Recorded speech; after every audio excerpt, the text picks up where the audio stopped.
Blessings, beloveds. Welcome back. Anastasia, Cosmic Astrologer.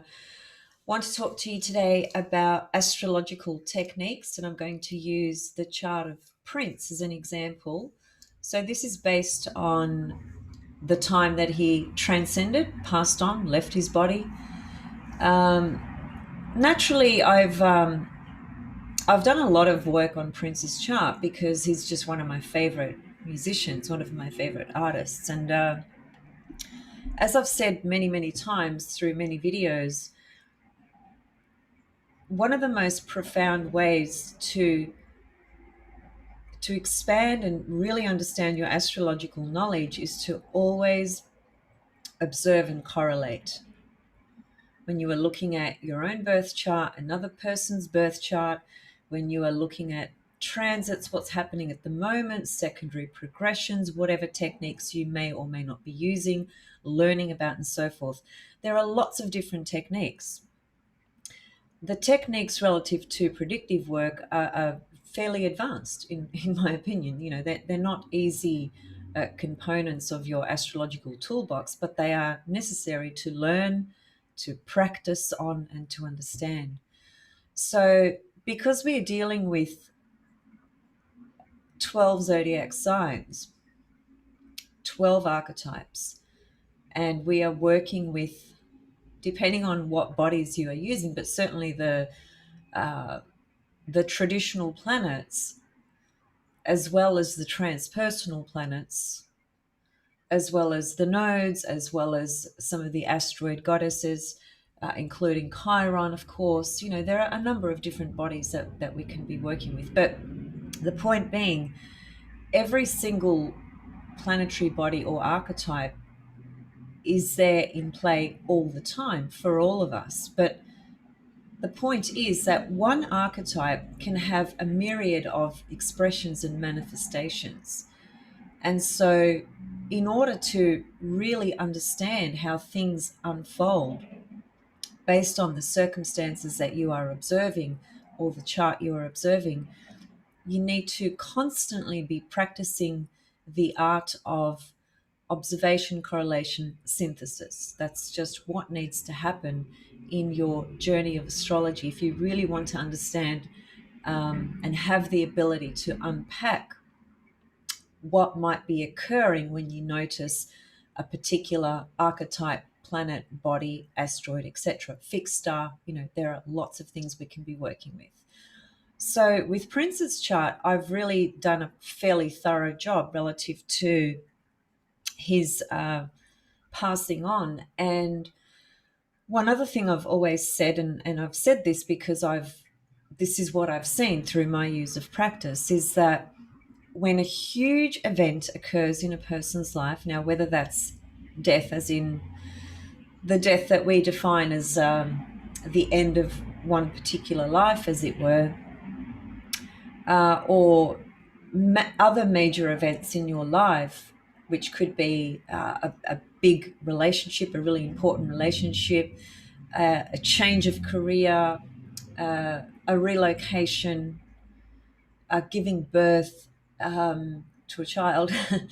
um, the major sort of big events that we all experience at different times in our life are really reflected through a number of different things that are triggering the chart. It's never just one thing in my experience and my observations. So with Prince's chart, first of all, I've actually employed probably about 5 or 6 different predictive techniques, right, to see through each technique if the particular technique was reflecting this experience of the end of his life. And it does show up very clearly with all the different techniques I use. And so that's what I want to share with you today. A lot of this is fairly advanced. Some of it you may have not heard of. Some of it you may not know how to work with. And that's just how it is. But there are many of you that will understand a lot of the principles and concepts, or at least you would have heard of them, and have some understanding in that way. But regardless, the thing to take away from this, of course, is the reflection of the symbolism through every technique that I will point to. The other thing that I want to say is there's a method called secondary progressions, and there's a standard sort of collective, if you like, way of working with secondary progressions. And the program Solifier, which is the one that I use, has a setting in play that enables you to draw a secondary progressed chart, for instance. Now, I don't use the Solifier method because it just doesn't work. A lot of people are going to have a problem with that comment or question it, and so on and so forth, and that's okay, I understand that. But the method that I use is the method that my teacher taught me, and it's very complex to explain that now, and I wouldn't actually explain that over a video. I would incorporate that into my course and teachings that I'll offer down the track. At the moment, I'm just basically creating random kind of workshops on different topics, and at this point in time, I'm still working with Venus. Okay, so the next workshop will actually be on Venus again, but it'll be something totally different to what we've done so far. So if you're interested in my Venus workshops, the ones I've actually offered recently, you can contact me and I can tell you what I have. And also, of course, there's the recent post that I put up about rectification, and rectification meaning having the correct time of birth, which is something that many people don't have for whatever reason that may be. It's typical for people to be working with the wrong time of birth. It's in fact, it's one of the most typical things. And so when it comes to predictive work and these sorts of techniques, it is these techniques that will actually really show you whether the time of birth is correct or not. Now, I have actually rectified Prince's chart with my teacher, my mentor. We've rectified it together, and it is without question that the time of birth we have come up with is the correct time of birth, because it is this time of birth that shows us through the technique of secondary progressions and something else called primary directions. What shows up through those two techniques only shows up with the rectified time of birth. It's not too far off the time that was given, by the way. So this is the other issue. Many people just might not be aware that a few minutes out, if your time of birth is just a few minutes before the time you're working with or after the time you're working with, those few minutes can be a huge window of time when you are talking about working with astrological methods from the point of view of techniques and predictive work and so forth. Even just with transits, I've said this before, if you've got an ascendant you're working with an ascendant that's, say, 20 degrees, for example, or let's just say 26 degrees of Capricorn, which is where Pluto is at the moment, transiting Pluto. So if that time of birth is correct, you will, in no uncertain terms, know that this is the right time of birth, because Pluto on your ascendant is not a transit that will go by unnoticed, or it won't be obscure, it won't be subtle. It's one of the more powerful transits, any transit from Pluto, really. But this is the key with working with trying to figure out times of birth. The way you do it is it's all pinned down to your time of birth is what creates your ascendant, right? Which is what creates the rest of your chart. So forget about where the planets are in the chart and so forth, because the planets don't move very much at all in a day's time, do they? The only thing that moves very quickly relative to planets is the moon, okay? Because it basically moves through a zodiac sign in 2.5 days, for instance, right? So it changes degree every couple of hours. So that's the fastest moving body, but everything else moves very slowly, including the sun. So you're not going to be able to rectify your time of birth through the position of the planets, as it were, relative to their movement in the zodiac. Of course, you will be able to do that when you are looking at where they are in the chart. So you might have a time of birth you're working with that places your sun sort of right on the ascendant, but above the ascendant, and from it would be considered more of a 12th house sun as opposed to a first house sun. And you might be on that cusp point and sort of wondering, well, gee, I mean, this time of birth came from a birth certificate, it came from my mother's memory, whatever. And so when you've got a sun in the 12th house conjunct the ascendant, or in the first house conjunct the ascendant, that's a completely different life journey.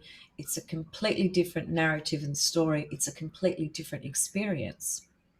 So these are the sorts of things that one needs to be considering. All right, so with no further ado, let me just start by bringing up some charts.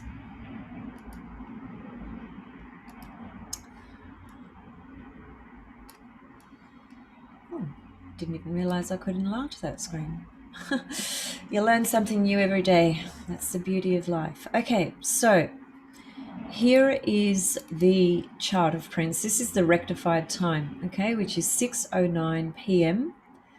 I think the time that was given was around about 6:17 p.m. from memory, okay? It's around about there. So the rectified time is really only just a few minutes out, a few minutes before the time that was given. So if you were to look at the 6:17 chart versus the 6:09, what you'd see is that, well, virtually nothing has changed, except of course the degrees on the angles, okay, because these are the things that alter the entire chart based on different house systems and based on the time of birth moving either forwards or backwards. So we're working with 15 degrees of Scorpio ascendant. Now, there are so many things. So where do I begin? In fact, well, I will begin with one of the biggest things that, in no uncertain terms, speaks to the experience of death. So does everything else, but this is just an absolute, mind-boggling presentation of secondary progressions. So this is the secondary progress chart, okay, to 2016. It's actually, the date of this is around about for the month of around about August. Now, he passed away in June, and what you need to understand is that June to August is not very far. It's only a couple of months, and that's not going to make a huge difference at all relative to the position of where you see everything. So if I was to do this same chart for June 2016, not much would have changed, but what we would see, which is relevant, is that the secondary progressed sun, which you see here in the 8th house, let me just get some tools to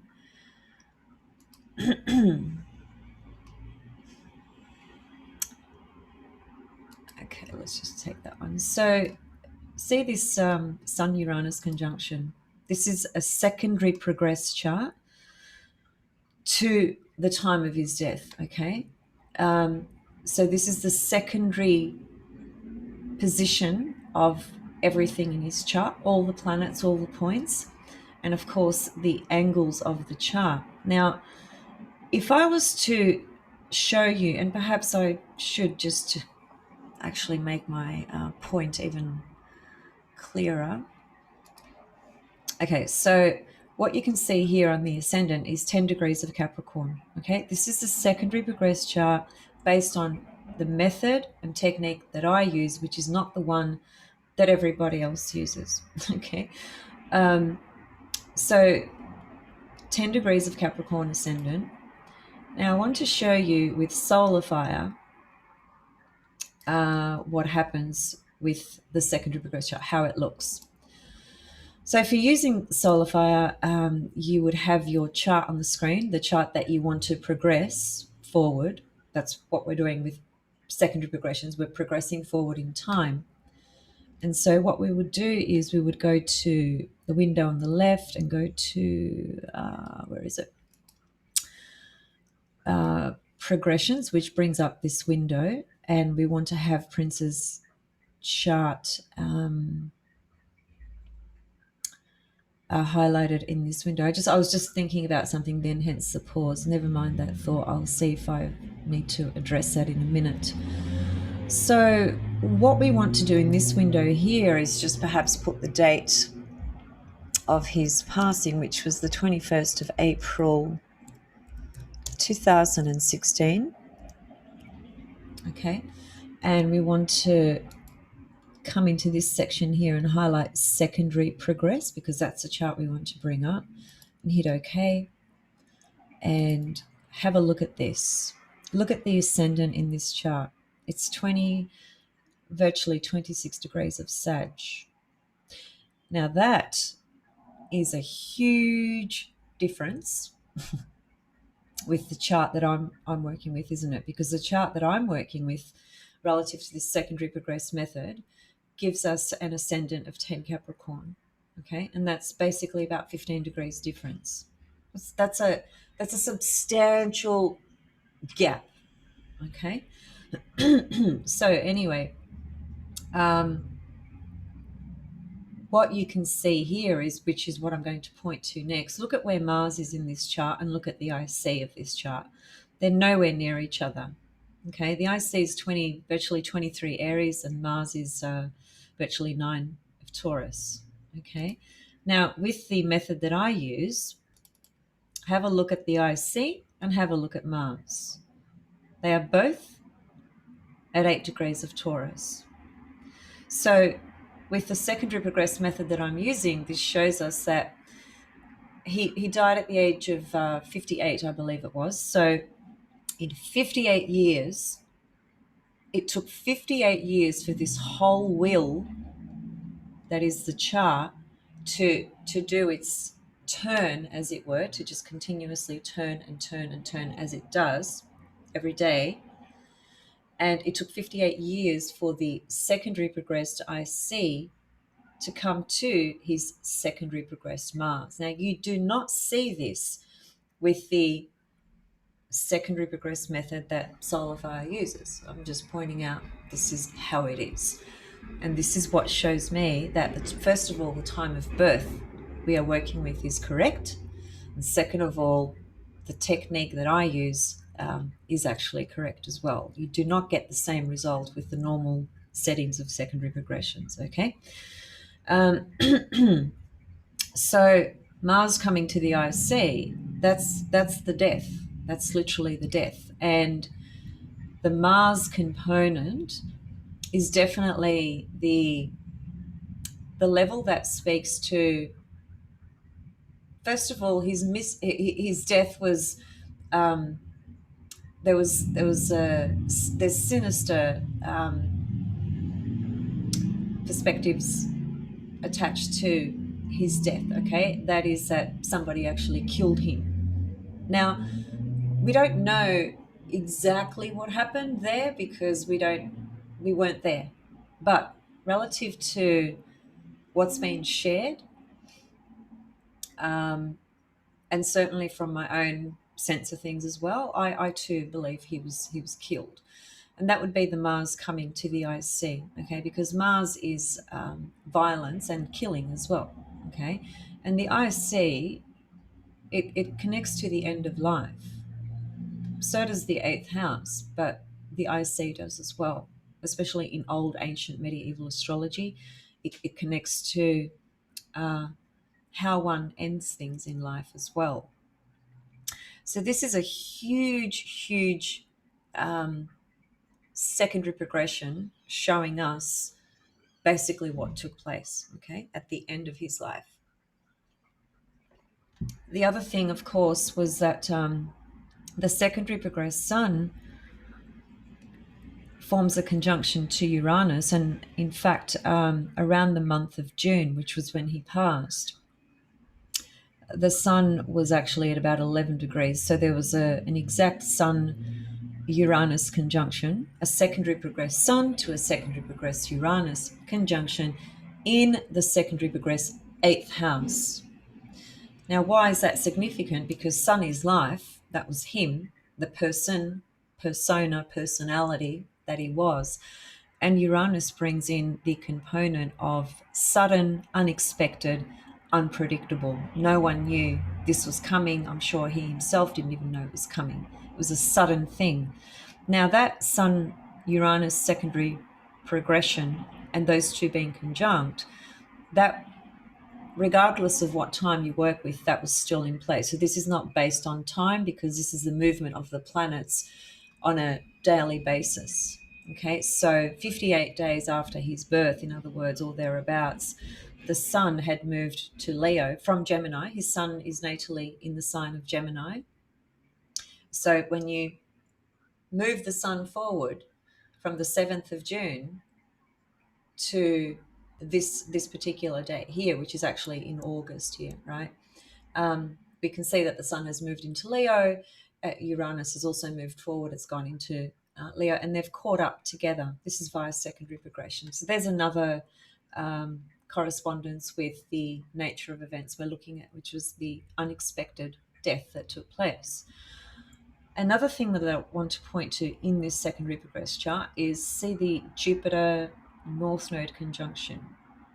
That's very important as well relative to secondary progressions. North Node is always our future, you could say, our direction in life, the path moving forward, fate and destiny, and things like that, and what's going to ultimately happen.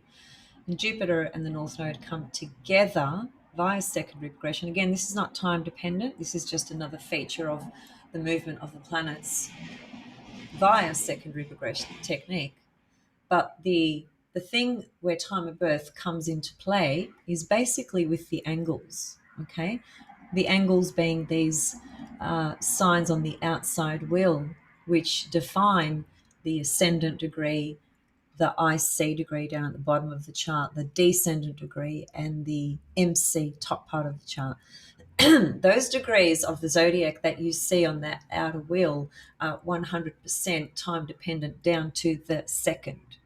But the planets inside the wheel relative to their particular placement, that is not time dependent, right?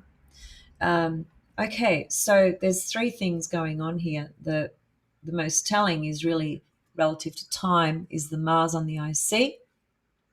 Then we have the Sun-Uranus conjunction in the 8th house, which is the house of death as well, or endings, transformation, and the Jupiter North Node. And Jupiter, by the way, something that many of you may not be aware of, even though Jupiter is the ultimate benefic and is a planet that usually brings, joy, abundance, growth, expansion, etc.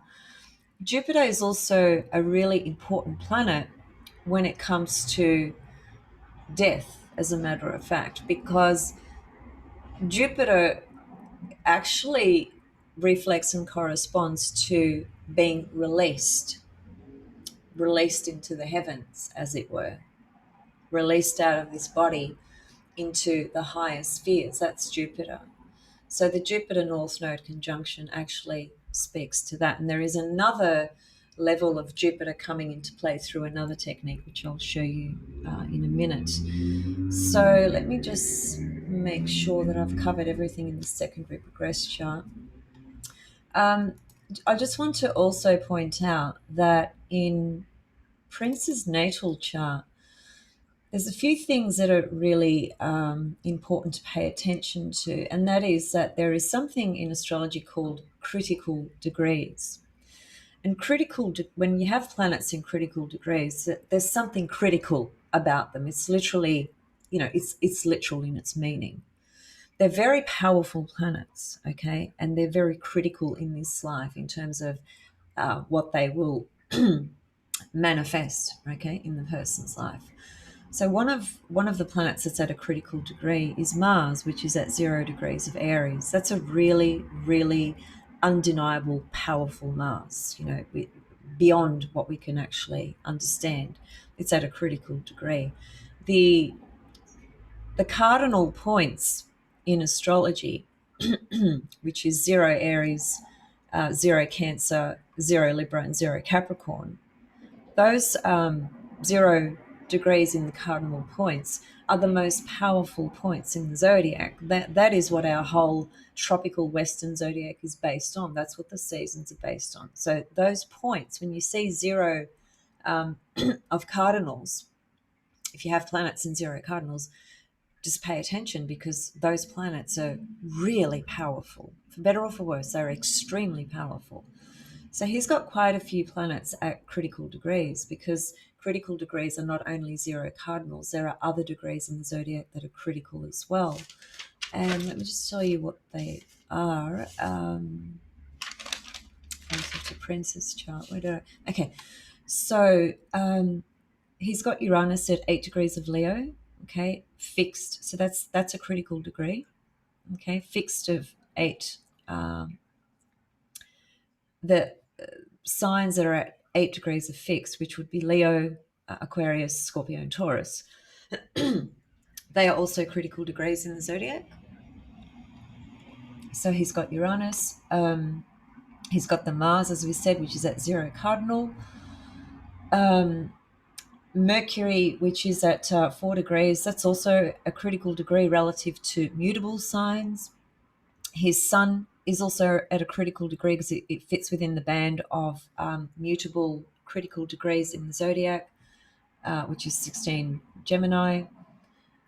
What else? And so he's got the Sun, Mercury, Uranus, and Mars all at critical degrees in his chart, which is not that typical actually for someone to have that amount of planets at critical degrees. Okay, it's a little bit unusual. The other thing that's super important, which is again just going into his natal chart, he's got Pluto at 29 degrees of Leo, and that is, first of all, that Pluto on the midheaven, that that just describes his whole life and career, of course. And what sits at 29 Leo? It's the fixed star Regulus, which is one of the most regal royal stars, right? And when it shines, when it touches you, you shine. You just literally shine in this life with what you do, and of course that's what he did, right? So his Pluto's at a very powerful point with Regulus as well, right? And conjunct his midheaven, of course. That's another story. That's not really relevant to his death necessarily, but I just wanted to highlight some of the really key sort of features in his birth chart. So it's got all those critical degrees, and Mars being at 0 Aries, it took 58 years for it to come together with the IC in secondary progressions. That's outstanding astrology relative to it being literal in its reflection of its manifestation. Okay, and what happened?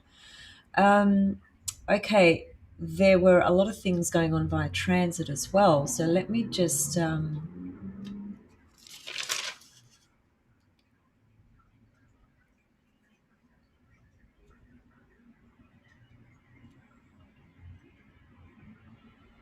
okay, so let's move out of this. So we've looked at the secondary progressed. Okay, we've highlighted the Mars on the IC, the Uranus Sun conjunction in the 8th house, and the Jupiter North Node conjunction as well. Okay, now let's move to transits. So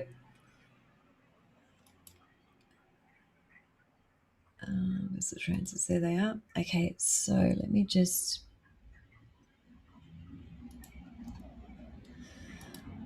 So I'm just bringing up a bi-wheel here of his natal chart and the transits. Okay, at the time, this is the time that he died, as in the month and the year. And there's a couple of things going on here. So first of all, there was a transiting Venus star point that occurred in 2015. And because he died in 2016, and the next Venus star point that occurred was in June of 2016, he was sort of in between both, okay? And the Venus star point in 2015 was actually, let me just swap those around.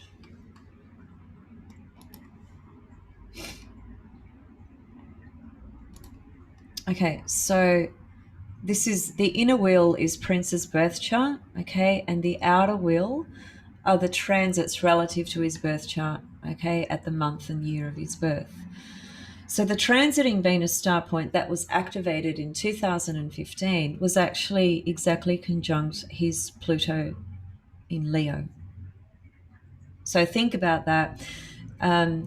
Through the work that I've done with speaking with Ariel, working with her book, doing her training workshop, and so on and so forth, one of the things that she has clearly said is that the transiting Venus star point can also speak to the end of life.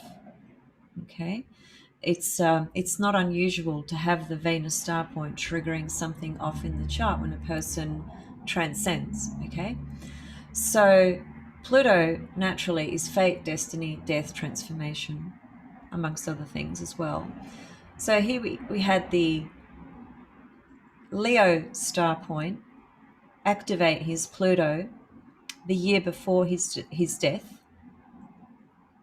and about 2 months after his death, which is fine to actually look at the one after his death because it's only 2 months after his death.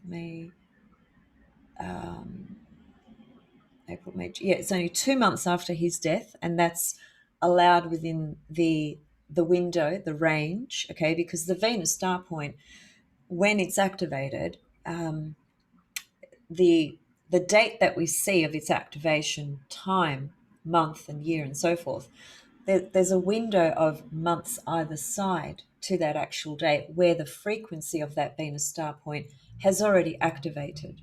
Okay, we talked about this in the video that Ariel and myself did on my YouTube channel. So if you haven't seen that, just check it out.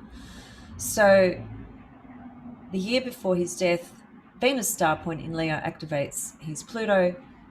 2 months after his death, the Venus star point was at 16 degrees of Gemini, which was exactly conjunct his Sun in the 8th house. So there's two Venus star points that are basically activated around the time of his death. And this is not obscure. It's very literal.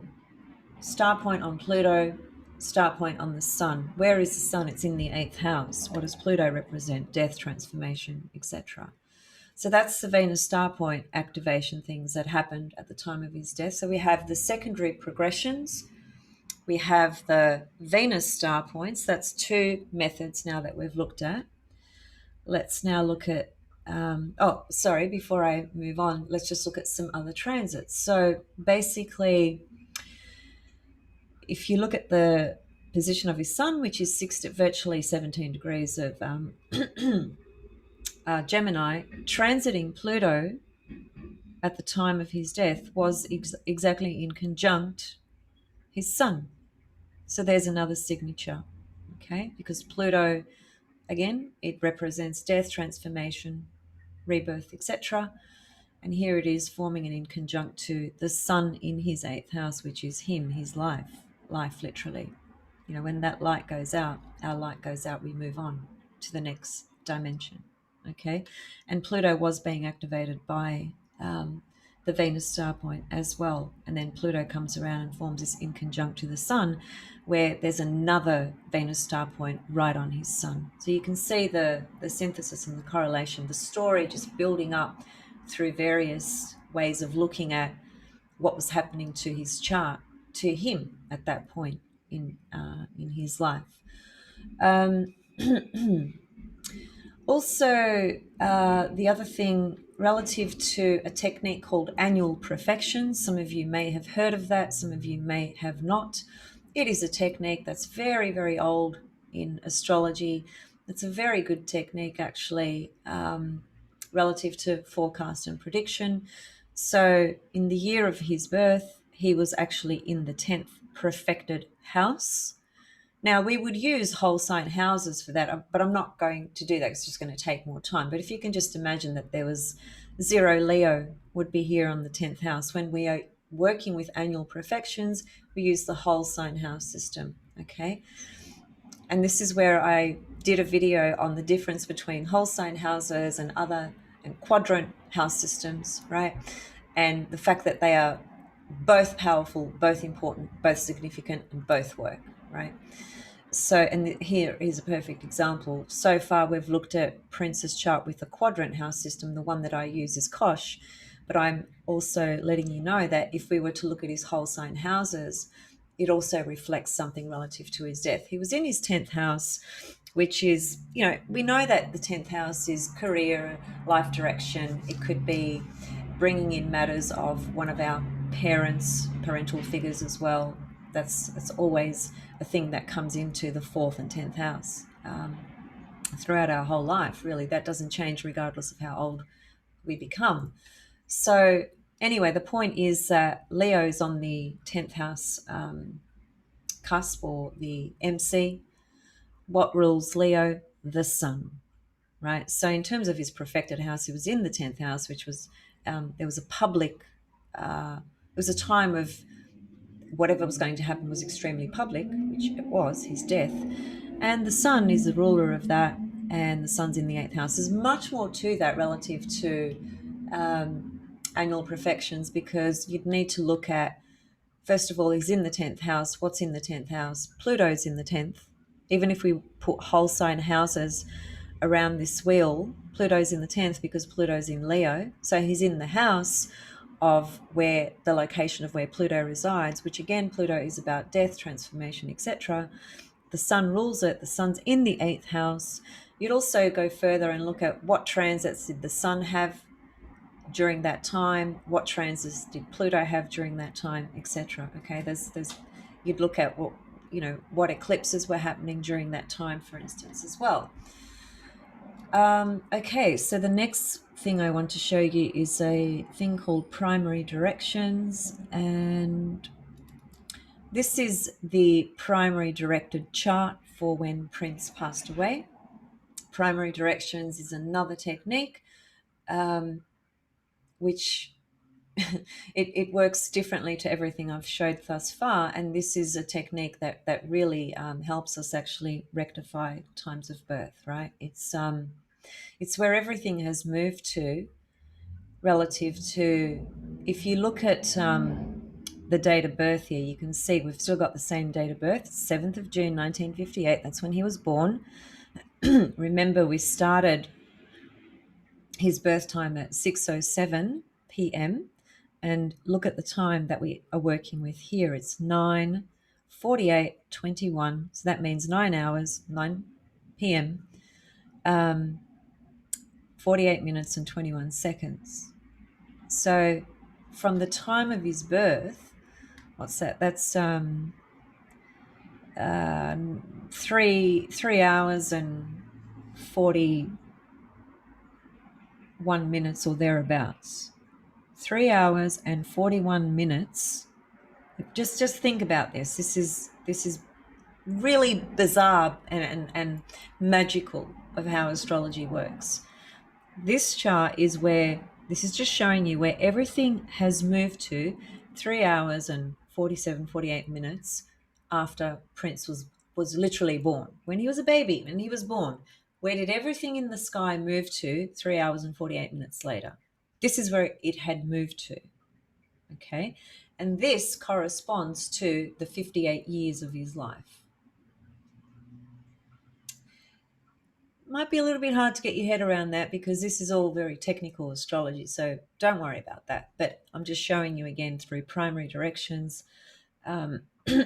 Something shows up in this chart as well. And don't forget, this is what shows up 3 hours, 48 minutes after he was born. So in other words, there are things in our life that are destined to take place at the time that they take place. That's what this actually reflects. So if you look at the 8th house, what we see is the primary position of Ceres and vertex. Now, Ceres wouldn't have moved at all in 3 hours, but you know what did move? The vertex. And so what happened was Ceres and the vertex come together 3 hours 48 minutes after he was actually born, which corresponds to 58 years of life, if you can get your head around that. Vertex is what we are fated to meet in our life, and of course Ceres is loss, isn't it? It's loss, death, could be renewal, regeneration, could be a lot of other things as well, but it certainly corresponds to loss, okay, and death. All right, and here it meets up with the primary vertex. Let me just show you. So remember, the vertex that we just looked at was 12 of Leo, wasn't it? Now look at the vertex in his natal chart. Where is it? It's up here, conjunct his sun, widely conjunct his sun. So anyway, the point is it's 25 degrees of Gemini.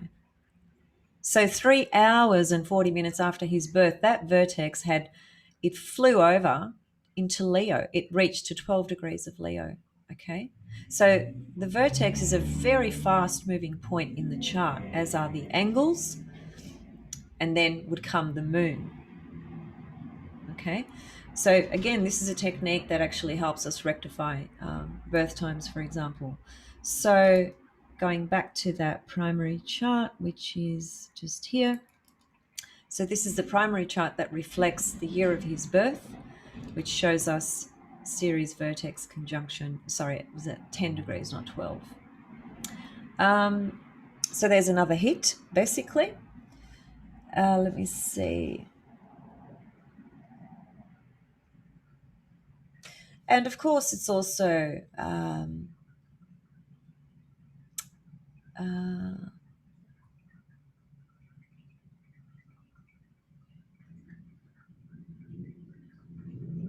never mind that. Okay, so far we've looked at natal chart, transits to the natal chart, Venus star point transits to the natal chart, secondary progressed chart, primary directed chart. So we've looked at 5 things already. And in each 5 methods, there is clear symbolism that points to the events that took place. And finally, now I want to show you another method and technique, which is ancient astrology. Comes from medieval astrology. And we need to get his birth chart back on the screen. Okay, so in solar fire, there are a number of different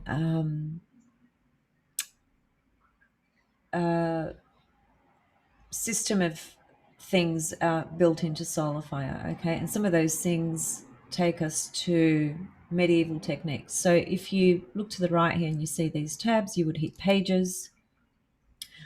You would get this window. Depending on what version of solar fire you've got, this window would look a little bit different, but essentially you will get a window with a series of subject tabs that you would click relative to what you are wishing to see, right?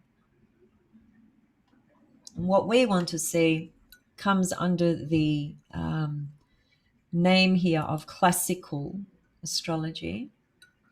And you'll see it brings up these 4 options inside here. The one that I work with, I've learnt to work with through Bernadette Brady's work. I did her medieval astrology course many, many years ago. There are different sort of different authors through different periods of history that have altered, some of the principles and methods and techniques. Okay, from the Greeks and the Arabs and etc. Anyway, that alone, that aside, rather, the one that you want to select relative to the way I'm working, at least, is this one here called. This is the planetary Fedaria periods. Okay. And it tells you here, this is the Greek-Persian planetary periods, okay? So we want to click that. When we click that, it brings up this particular window here. And so this tells you these are the Fedaria periods that govern the native's life, right? From birth, and it takes them right through to the age of 93, provided a person lives that long. A person may live beyond that. I don't know what happens when you live beyond that, but this is the age it takes it to. So, without explaining what all this is, I'll just say one couple of things. If you are a actually, that won't mean much. I'll just leave all that out. But if you can just imagine when you were born, this is what's reflected when you were born. See there, it shows you that column. It says 0.0. Right, that's birth. Okay, and that's Prince's date of birth, 7th of June, 1958. So when he was born, he went into a solar sun Fidaria. That basically governed the first 10 years of his life. Okay, so when he was 10, then he went into Venus. When he was 18, he went into the Mercury, and so on. You just follow that through. But of course, with each Fidaria period, you have these little subsections, which are called subperiods. Now, at the time of his death, which was 21st of April 2016. Now, have a look at this section here. Let me perhaps grab some tools. So here's Jupiter. We want to be focused on Jupiter, okay? This column here. Here is 15th of April 2016. That's literally 6 days before he died.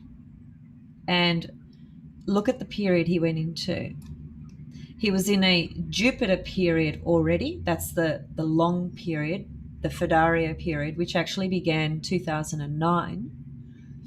And as you follow that through, you can see Jupiter goes through a sub-period with Mars, then it goes through a sub-period with the Sun, then with Venus, and then with Mercury.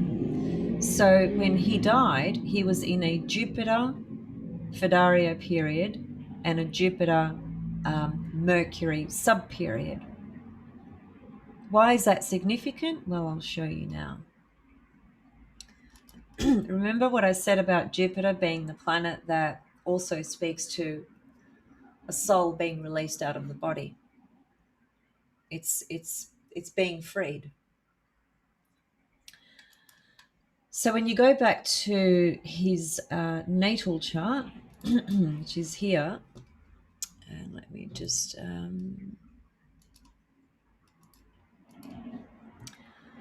so we said he was in a Jupiter Mercury Fidaria period, right? Jupiter Fidaria period, Jupiter sub-Mercury period. There's Mercury. There's Jupiter. Jupiter's in the 12th. What's the 12th house symbolize? The ending, completion. You've completed everything. Mercury rules his 7th house. His 8th house. What's the 8th house? Endings, death, transformation, rebirth. So there's another example of another method that shows us what corresponds to the event, which was the death. Okay, so natal chart, secondary progressions, Venus star points, transits, primary directions. Did I say secondary progressions? I can't remember. Let me start again. Natal, secondary progressions, primary directions, transits, transiting Venus star points, Fidaria periods. That's around about 6 methods that I've just showed you, that each one does not fail to clearly demonstrate what happened in his chart at that time, which reflected the event that took place. Okay. So hopefully that has showed you something to think about. It's the purpose of doing this video. First of all, I love Prince. Second of all, it's to demonstrate the power of forecast predictive techniques, the various types of techniques that can be used, the correspondence to the symbolism and the archetypes, which is in Prince's example just extremely clear, and also just to stimulate some more thought relative to when you are looking at the different archetypes, bodies, and points in the chart, how you can actually get more meaning out of them, right? Understanding what the how many different levels a particular archetype and planetary body and point in the chart can reflect different things in life. Okay, and so hopefully that has been interesting and gets you to think about some things for yourself. So I think that's all I wanted to say about that. I will be back with something else soon. There was just something that I needed to mention. I've just forgotten. I've got it written down.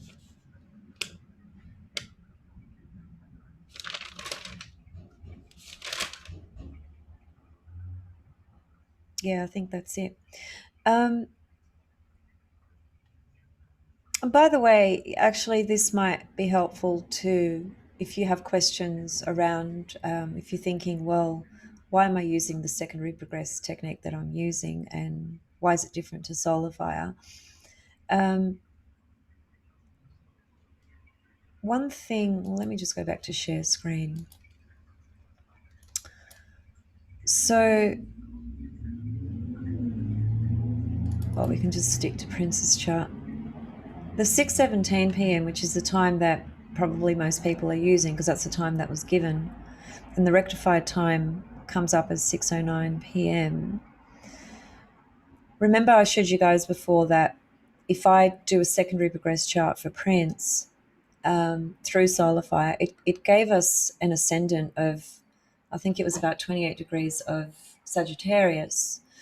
And the method that I use gives us an ascendant of 12 Capricorn, right? So there's a huge gap there, huge distance between 28 Sag to 12 Capricorn, about 15 degrees or something like that. Now, one of the reasons that, how can I explain this very simply? I just don't want to make it sound complicated. When you are progressing the chart, if you are using the solar fire method, or if you are using the method that I use, which is it's just based on a different core essential principle relative to the angle of the ascendant to the sun, without going into that too much.